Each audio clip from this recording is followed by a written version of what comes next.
नमस्कार, स्वागत है आप सभी का बियर पावर न्यूज में। मैं हूं आपके साथ अंशित यादव। आइए करते हैं तमाम बड़ी खबरों की। भोपाल के बहुचर्चित तुषार शर्मा डेथ केस में आज का दिन बेहद अहम है। सुप्रीम कोर्ट, हाई कोर्ट और जिला अदालत तीनों जगह सुनवाई के बीच तुषार के पिता नवनिधि शर्मा ने बड़ा बयान दिया और कहा कि मुख्य न्यायाधीश द्वारा मामले का संज्ञान लिया जाना न्याय व्यवस्था में लोगों के भरोसे को मजबूत करेगा। नवनिधि शर्मा ने आरोप लगाया कि केस में शुरुआत से सबूतों से छेड़छाड़ हुई। उन्होंने कहा कि क्राइम सीन को खुला छोड़ दिया गया है, साक्ष्य से समझौता हुआ और एंटीसिपेटरी बेल मिलने के बाद मसाज पार्लर में की गई वीडियोग्राफी पर भी सवाल खड़े करते उन्होंने दावा किया कि मामले के डिजाइन नैरेटिव दुनिया के सामने पेश करने की कोशिश हो रही है। तुषार के पिता ने तुरंत सीबीआई जांच शुरू करने की मांग दोहराते हुए कहा कि बचे हुए सबूत अब सच्चाई तक पहुंचने की सबसे बड़ी उम्मीद है। जी, बहुत अच्छा कदम है और बहुत बहुत धन्यवाद। जैसे मैंने कल कहा था, सभी मीडिया भाइयों का सभी बहुत कोटि कोटि नमन सीजीआई को, जिन्होंने संज्ञान लिया। इस केस को एक नजीर सेट करेगा, एग्जाम्पल सेट करेगा, न्याय व्यवस्था में लोगों का विश्वास बढ़ेगा।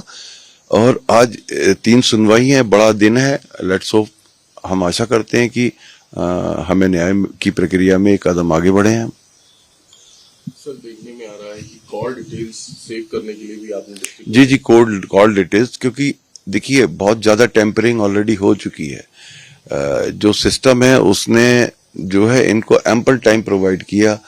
एक क्राइम साइट को पूरा खुला छोड़ा गया, पूरा टेम्परिंग के लिए पूरा एविडेंस किया। आपने देखिए एंटीसिपेटरी बेल के बाद भी अपने मसाज पार्लर पे इनके वकील गए और वीडियोग्राफी लेके आए। ये एक बहुत बड़ा जो है टेम्परिंग है। आप बहुत सारे एविडेंस आप क्रिएट कर रहे हो, आप अपने अकॉर्डिंगली सारी चीजें सेट करना चाहते हो, उनको सारे चीज दिखाना चाहते हो।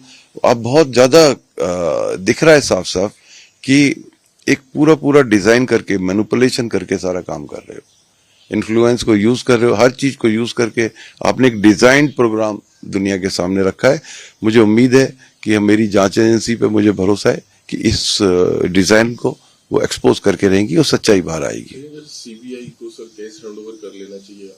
जी, बहुत ज्यादा रिक्वेस्ट है। कल भी मैंने किया था कि तुरंत उनको अपना संज्ञान में ले लेना चाहिए, ताकि कम से कम जो भी बचा है वो उससे आगे बढ़ पाए। सर, एसआईटी में एक इंस्पेक्टर है, उनको हटाने की आप लोग मांग कर रहे हैं।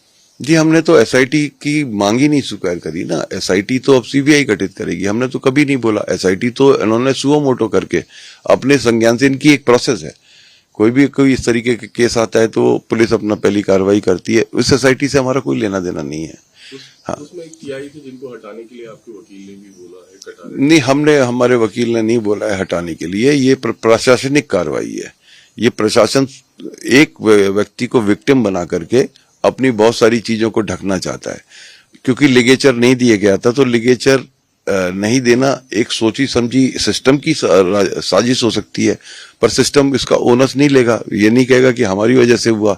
वो किसी एक को विक्टिम बना देगा, वो सस्पेंड हो जाएगा, तो इनका जो दोष है वो ढक जाएगा। ये कार्रवाई चल रही है कि एक व्यक्ति के नाम पर सारा ठीकरा फोड़ करके हम सब बच जाएं, हमारा सिस्टम बच जाए, जिसके तहत हम काम कर रहे हैं। एक व्यक्ति को महकमा ही खुद ही टारगेट बना रहा है। इसमें ना हमारा कोई लेना देना है, ना हमारे वकील का कोई लेना देना।